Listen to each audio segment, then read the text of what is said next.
Welkom by ons bespreking oor massabemarking, 'n strategie waar maatskappye die hele mark met 'n enkele bemarkingsmengsel teiken. Hierdie benadering kontrasteer met segmentering, wat op spesifieke groepe binne die mark fokus.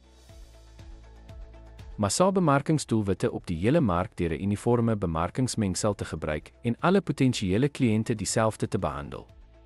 Dit fokus op doeltreffend produksie en verspreiding om 'n breë gehoor met die aanname van 'n een grootte pas almal benadering. Dikwels die haalgeweer benadering genoem, massabemarking probeer soveel mense as moontlik met 'n enkele strategie bereik. Dit steun op die hoop dat die boodskap by sommige van die gehoor sal aanklank vind. Die voordele van massabemarking sluit in die bereiking van skaalvoordele deur groot produksielopies en die vereenvoudiging van bemarkingspogings met 'n verenigde boodskap.